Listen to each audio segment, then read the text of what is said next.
საკლავირო მუსიკა არ არის ადვილად შესასრულებელი. მას თავისი სპეციფიკა გააჩნია. ეს სპეციფიკა მელიზმატიკაში მდგომარეობს.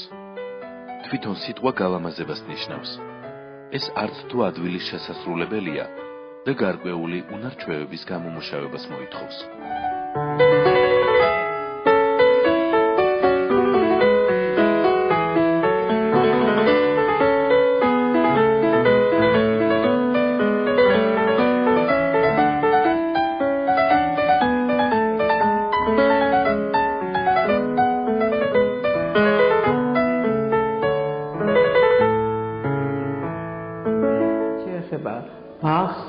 მასაც აქვს ეს მელიზმატიკა უხვად.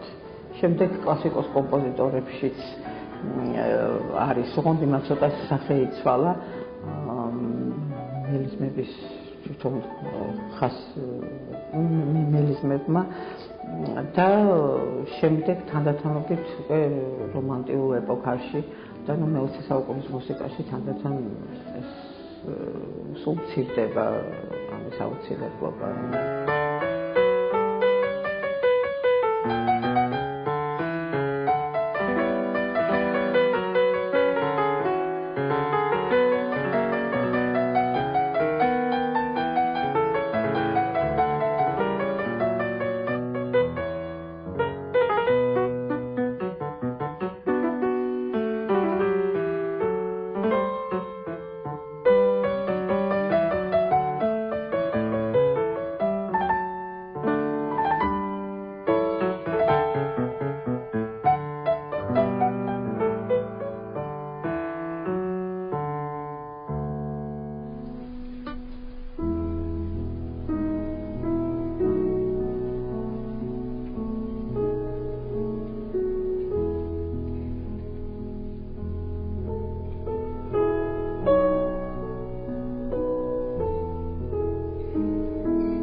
ეტიუდი მუსიკალური ნაწარმოების ფორმაა.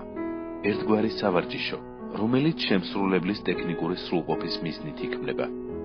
თავდაპირველად ყველა ეტიუდს მითითებული ჰქონდა 5 თითის თანმიმდევრობა, ოქტავები, გამისებური მოძრაობები. შემდგომ შოპენმა და ლისტმა ეტიუდის ფორმა და არსი ძალიან მაღალ მხატვრულ დონეზე აიყვანეს. შოპენის ეტიუდების დაკვრა ძალიან ძნელია. იქ დიდი სრულყოფის მიღწევა რთულია. იშვიათად უკრავს ვინმე უზადოდ.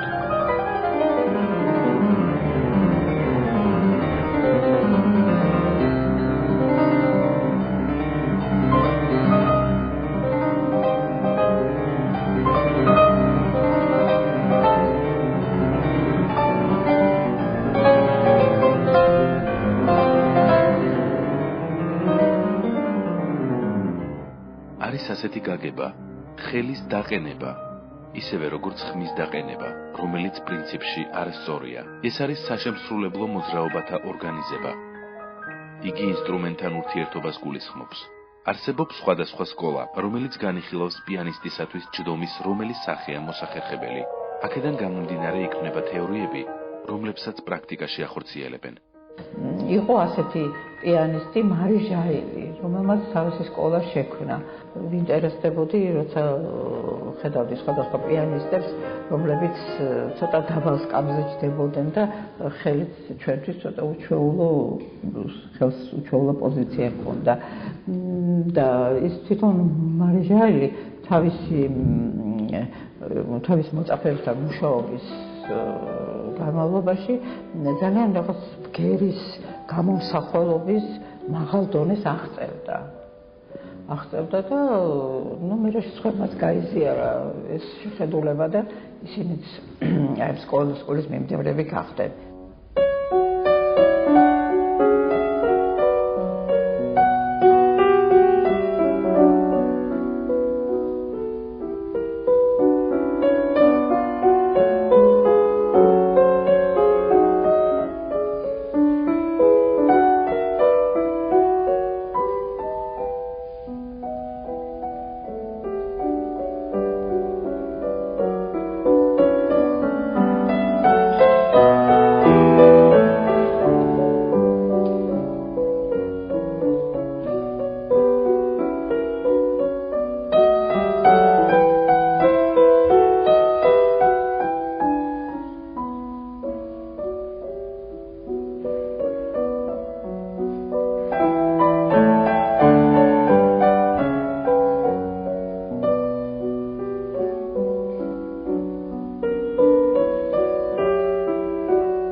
რუსული სკოლა მსოფლიოში ცნობილი სკოლა, რომელიც აგრეთვე ამერიკაში და სხვა ქვეყნებშიც არიან მისი მიმდევრები, სრულიად განსხვავებულ პოზიციაზეა. პედაგოგების აზრით, პირიქით პიანისტი უნდა ზევიდან დახურებდეს კლავიატურას და ეს ყველაფერი ხელს შეუწყობს მის ტექნიკასაც და ის როდესაც ის ქვევით კი არის ის, არამედ პირიქით მაღლოზის და ხელით შესაბამისად სხვანაირად აქვს.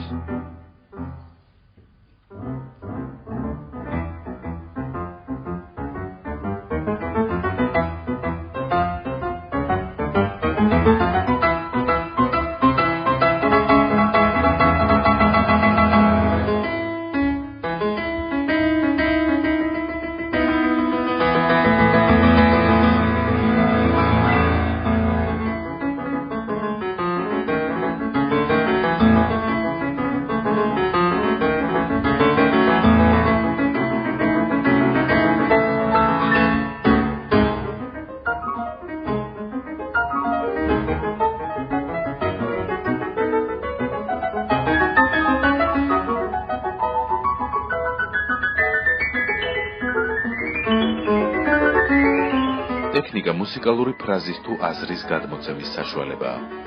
თუ ადამიანს ტექნიკა არ აქვს, ის საერთოდ ვერ დაუკრავს. ტექნიკური სრულყოფილება შემსრულებელს სათქმელის ზუსტად გადმოცემაში ეხმარება.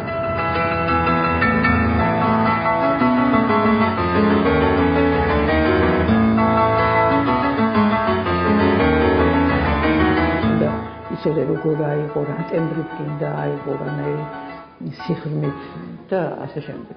მაგრამ ამის გარეშე ესე იგი შეუძლებელია, მაგრამ მარტო ტექნიკა ეს არაფერი არ არის, იმიტომ რომ ნაწარმოებში კონცეფცია ისეთი ჩანაფიქრია, ჩადებული და თითოეული ესე იგი ინტონირება უნდა მოხდეს, ინტონირება ეს რას ნიშნავს, რომ თითოეული ბგერა ადამიანმა უნდა თავისში უნდა გაითავისოს და მასში უნდა გაიაროს, როგორც ელექტროდრომა.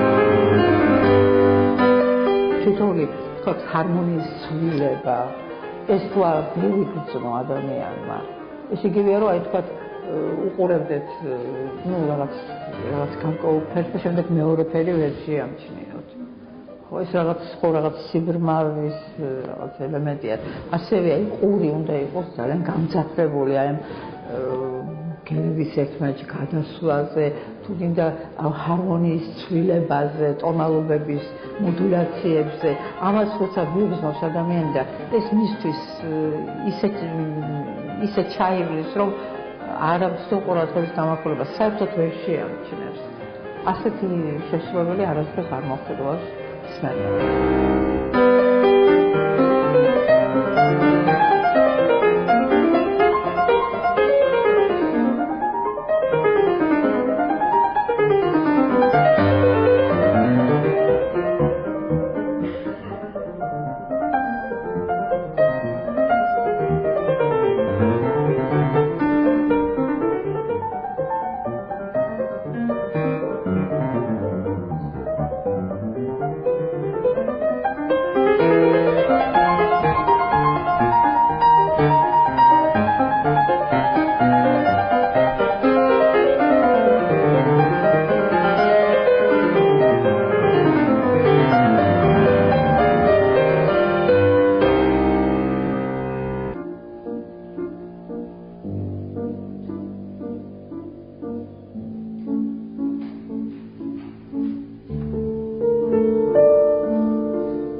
მუსიკა ემოციების ხელოვნებაა.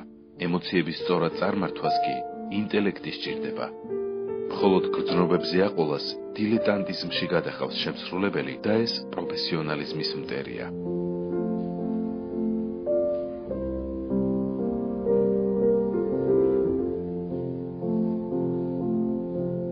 საერთოდ მაინც მიღებული უფრო თავშეკავებული ჯდომა და შენში უნდა გადახარშო ყველაფერი და არა გამოაჩინო და ხალხს დაანახო თუ როგორ განიცდი ამას ყველაფერს. ეს მაინდამაინც პროფესიონალებში კარგ ტონად არ ითვლება. ხშირად მსმენია ასეთი ფრაზებიც, რომ რა კარგი იქნებოდა, კარგად უკრავს, მაგრამ ზედმეტად მიმიკებს და ზედმეტ გამოსახული სახე აქვს. ეს ცოტა აღიზიანებს მსმენელს. გასაკვირველია, ხესავით ჯდომაც არ არის სასიამოვნო, როცა ადამიანი ზის და საერთოდ არაფერი ეტყვა, მაგრამ აი ეს ზედმეტი არაფერში არ ვარდა.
პიანისტის რეპერტუარს სხვადასხვა ეპოქის კომპოზიტორთა ნაწარმოებები შეადგენს. პიანისტები რეპერტუარის შერჩევისას ითვალისწინებენ საკუთარ შესაძლებლობებს და კომპოზიტორთან ემოციურ სიახლოვეს. ამორიცხულია, რომ ერთმა პიანისტმა ყველა კომპოზიტორი ერთნაირად იგრძნოს, ხო არ შეიძლება ეს, ძალიან იშვიათობაა. არის კომპოზიტორები, რომელიც უფრო ახლოს დგას შენთან, ამიტომ აქედან გამომდინარე რეპერტუარიც ასე ირჩევა, ჩემთვის ყოველ შემთხვევაში ასეა და შემდეგ უკვე რაღაცები არის, შეიძლება მოხეული ამ ფესტივალი გთხოვს რაღაცას, ან თქვა დირიჟორი, ესეც არსებობს. მაგრამ ძირითადად მაინც არის ალბათ ჩვენი გადაწყვეტილება და ჩვენი რესურსების ასე ვთქვათ გათვალისწინებით.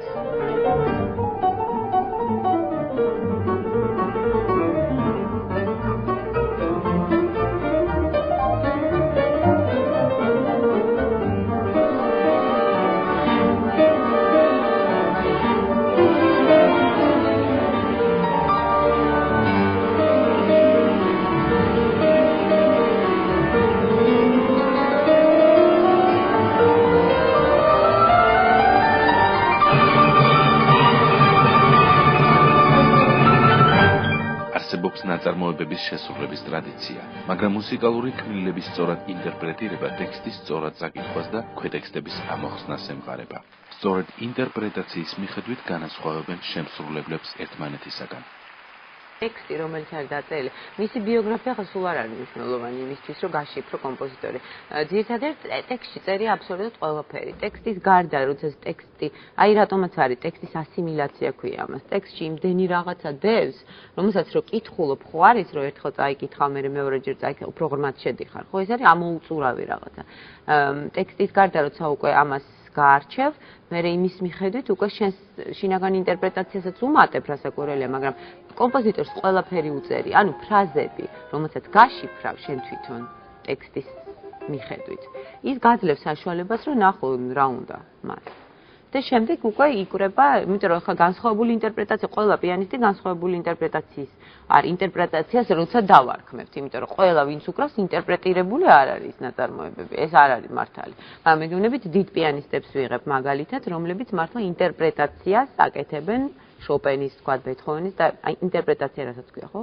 აი იქ არის მაგალითად შეიძლება სხვადასხვა რიტენოტო გააკეთოს ერთმა სხვადასხვა აქსელერანდო და სხვადასხვა ნიუანსები, მაგრამ აზრი არის უკვე წაკითხული ისე როგორც კომპოზიტორს ეს უნდოდა. იცით რა თქმა უნდა დიდი მნიშვნელობა აქვს, როდესაც იცი ნაწარმოების ისტორია, კომპოზიტორის ბიოგრაფია და მე მქონია ისეთი სწორედ შოპენზე ფანტაშორის შოპენის კონკურსისთვის, როდესაც მე მზადებოდი, მაშინ პატარა ვიყავი ძალიან გერმანიაში ჩატარდა ეს კონკურსი და იმდენად ვიყავი გაწაცებული, რომ მე მგონი ყველაფერი წავიკითხე, რაც კი არსებობდა შოპენზე და მთლიანად ამით ვიყავი გაწაცებული იმ პერიოდში. და რა თქმა უნდა ეს ბევრ რაღაცას აძლევს მუსიკოს, მაგრამ მაინც მე მგონი ბევრი რაღაცაა დამოკიდებული, რაღაც ინტუიციურადაც და იმდენად ზოგჯერ აი დიდზე გავლენას ახდენს მუსიკა, რომ ზოგჯერ არაფერი ისეთი ძლიერი ემოცია მოყვება.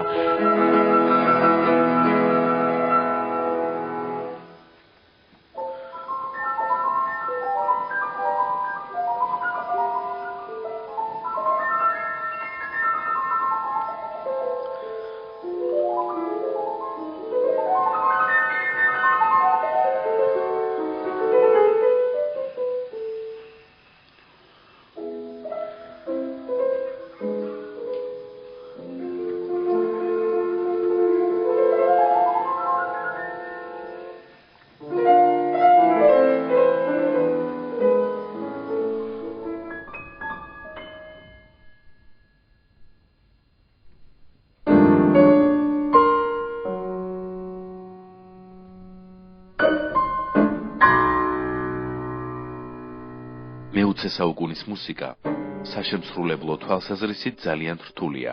ნაწილი პიანისტებისა ნაკლებად ირჩევს ატონალური მუსიკის ტიპის ნაწარმოებებს, ვინაიდან მასთან ემოციურ კავშირს ვერ ამყარებს. აკრული მაქვს სხვათა შორის, მაგრამ ეს არ არის ჩემი მუსიკა.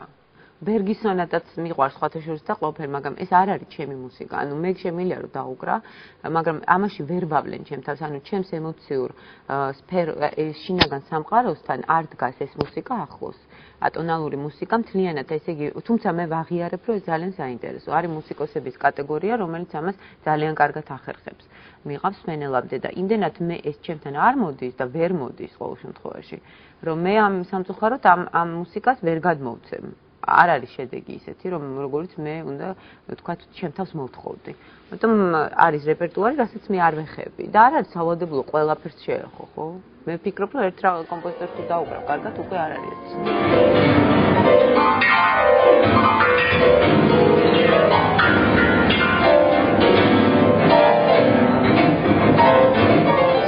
რა თქმა უნდა, თანამედროვე მუსიკის ტექსტს ისეთი სირთულეები ახლავს, თუნდაც ტექნიკურად ან ანსამბლის მხრივ ეს არის წარმოუდგენელი, მაგრამ ამას აქვს დადებითი მხარე ის, რომ ამის შესრულების მერე საერთოდ კლასიკური ნაწარმოები ნებისმიერი სირთულის, აი ამ მხრივ, თქვათ, ანსამბლის და ტექნიკური თვალსაზრისით უკვე გეჩვენება ძალიან მარტივი. იმიტომ რომ იყო ისეთი ნაწარმოებები თანამედროვე ქართული, რომელიც საერთოდ ვერ წარმომედგინა, როგორ უნდა ჩამოსვა ორკესტრთან ან ანსამბლში, ნამდვილად წარმოუდგენელი იყო და ამიტომ ამის მერე უბრალოდ აღარ მგონია, რომ რამე შეიძლება სირთულე იყოს.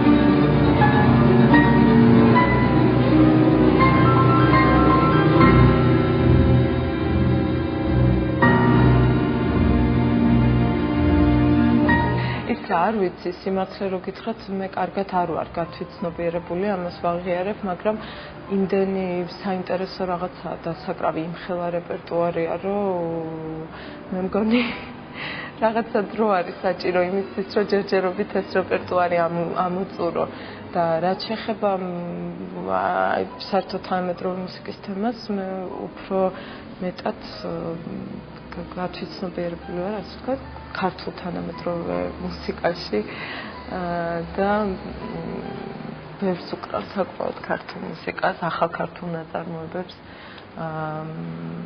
არაერთი ქართული ნაწარმოების პირველი შემსრულებელი ვარ და ეს ძალიან სიამოვნებს ნამდვილად. და ვთვლი, რომ ალბათ ეს აუცილებელია, რადგან არის ისეთი ქართული ნაწარმოებები, რომელიც ნამდვილად იმსახურებს, რომ გაიცნოს ფართო მსმენელმა და სამწუხაროდ არ სრულდება და ამიტომ მე რაღაცნაირად მოვკიდე ამას ხელი და ბევრი ძალიან, ჩამოთვლი ჯერ პირველ შესრულებას ქართული ნაწარმოებებისა, რომელიც მე მეკუთვნის, ეს არის ბატონი ფელიქს ხლონტის არაჩვეულებრივი კონცერტ სიმფონია, არ ვიცი თუ გაქვთ მოსმენილი, გოგი ჩლაიძის ტრიო, ბატონი ვაჟა აძარაშვილის კვინტეტი, რამაზ კემულარიას კონცერტი, რომელიც დაწერილია 40 წლის წინ და დღესაც თანამედროვე ჭხერდა და ძალიან სასიამოვნოა ყოველთვის ნაწარმოებების აღმოჩენა, ვახტანგ ბაჭავარიანის საფორტეპიანო კონცერტი, ზურაბ ნადარაშვილის ტრიო. ეს არის პირველი შესრულება და ძალიან ხშირად ვკრავ ქალბატონი მერის ნაწარმოებებს, ჩვენთვის ყოველთვის საყვარელი მერი დავითაშვილი,